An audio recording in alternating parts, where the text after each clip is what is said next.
ప్రస్తుతం మనతో పాటు బీసీ సంక్షేమ శాఖ మంత్రి వేణు గారు ఉన్నారు. ఆయనతో మాట్లాడదాం. సార్, ఏంటి 2014లో కాకినాడ రూరల్, 2019లో రామచంద్రపురం, ఇప్పుడు రాజమండ్రి రూరల్, జిల్లాలు మారిపోతూ ఉన్నారు. ఏంటి సార్ మీ ముందున్న టాస్క్ ఏంటి? మీరు ఎటువంటి యాక్షన్ ప్లాన్తో ముందుకెళ్ళిపోతున్నారు? నేను 2014 అయినా 19 అయినా 24 అయినా నేను నాయకుడిని కాదు సేవకుడిని అనేటువంటి మాట చెప్పాను. నాయకుడిని కాదు సేవకుడిని అనేటువంటి మాట చెప్పాను. సర్వీస్కి ఎల్లలంటే హద్దులు ఉండవు. సో ముఖ్యమంత్రి గారు నా సర్వీసెస్ ఎక్కడ అవసరమైతే అక్కడ పంపిస్తూ ఉన్నారు. ఆ రోజు 14లో అక్కడ పోటీ చేయమన్నారు, 19లో ఇక్కడ పోటీ చేయమన్నారు రామచంద్రపురంలో, మళ్ళీ 24లో రాజమండ్రి రూరల్లో పోటీ చేయమన్నారు. ఆయన భావించి ఉండొచ్చు నా సర్వీస్ ఇక్కడ అవసరమని. సో నేనేమంటానంటే, నాకు స్వార్థం లేనప్పుడు, సర్వీసే నా లక్ష్యంగా ఎంచుకుని పనిచేసేటప్పుడు ఆ సర్వీస్ కోసం ఇక్కడికి వచ్చాను. ఇప్పుడు చూడండి, వేల మంది ఇంతమంది సర్వీస్ చేసేటువంటి వాలంటీర్స్ మధ్య నేను వాలంటీర్ని. నేనేమి నాయకుని కాదు, నా వాలంటీర్ని. ఆ వాలంటీర్ లాగా వాళ్ళు ఎలా చేస్తాను, నేను అలాగే చేస్తాను. అట్లా ఇప్పుడు అరెస్ట్ వ్యాలీ ఈస్ట్ గోదావరి జిల్లా పరిషత్ చైర్మన్ చేశాను, జిల్లా కాంగ్రెస్ ప్రెసిడెంట్ చేశాను. ఈ 2 పదవులు ఏకకాలంలో చేసినటువంటి మరీ ఇతర మనిషి కూడా లేడు. ఒకటి, ఆనాడు నన్ను రాజోల్లో విత్తనంగా వేశాడు అల్లూరి కృష్ణరాజు గారు. దాన్ని తెచ్చి కడియం నర్సరీలో పెంచాడు జక్కనమూరి రామ్మోహన్ రావు.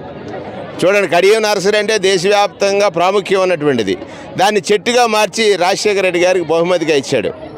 సరే, రాజశేఖర రెడ్డి గారు చెట్టుని చేసినటువంటి సందర్భంలో కాయలు కాసే సమయంలో ఆయన వెళ్ళిపోయాడు.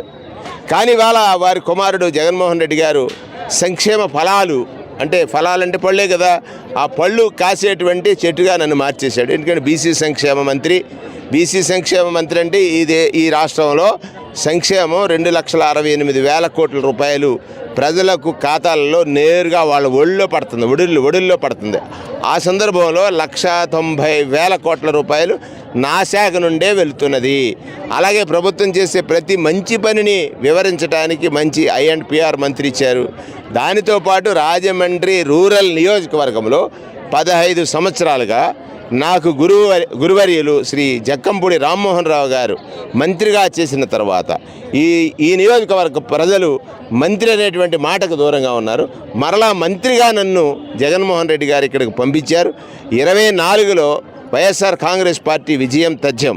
కారణం ఏమిటంటే సేవా సైన్యం ఉంది.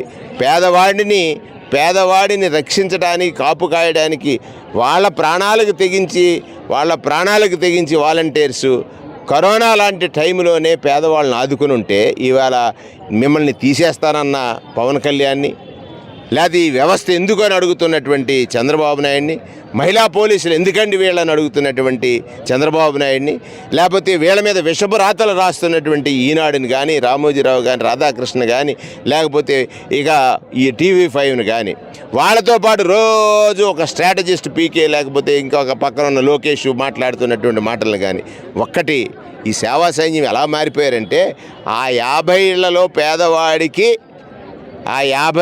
పేదవాడికి చిన్న ఆపదొచ్చినా రక్షించగల శక్తివంతులుగా మారిపోయినటువంటి వాలంటీర్స్ అందరూ కూడా రేపు 24లో జరిగే ఎన్నికల్లో ప్రజల్ని చైతన్యపరచడంలో, ఏ ప్రభుత్వం మీకు చేయకుండా, ఆత్మగౌరవాన్ని తాకట్టు పెట్టకుండా, మీరెవరి దగ్గర లొంగకుండా మిమ్మల్ని ఆదుకుంది.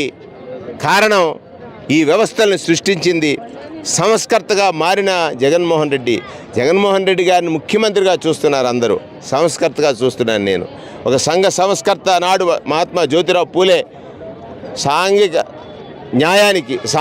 న్యాయానికి ఆలోచన చేసినటువంటి అంబేద్కర్ లాంటి ఆలోచన విధానాలు ఈ రాష్ట్రంలో అమలు జరుగుతున్నాయంటే కారణం జగన్మోహన్ రెడ్డి గారి సచివాలయ వ్యవస్థ ఒక సంస్కరణ. అమ్మఒడి బాలకార్మిక వ్యవస్థని రూపుమాపడానికి కారణం అది ఔషధం, అది ఒక సంస్కరణ. మహిళకి డబ్బు అవసరం, ఎప్పుడు మహిళ తన ఆత్మ వంచనకు గురవుతుందో కారణం అది ఆమె చేతికి ఇస్తున్నటువంటి ఆసరా కానీ, చేయూత కానీ, చేదోడు కానీ.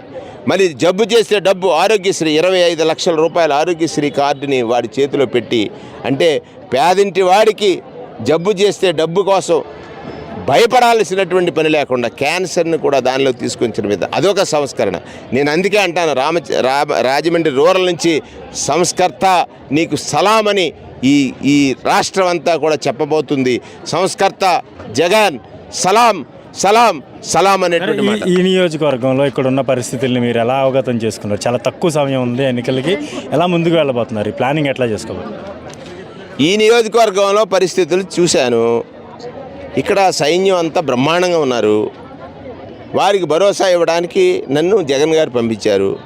ఇక్కడ నేను పోటీ కోసం రాలేదు, నించుంటాను. జగన్ గారు పోటీ చేస్తున్నారు, జగన్ గారిని గెలిపిస్తున్నారు. ఎవరు?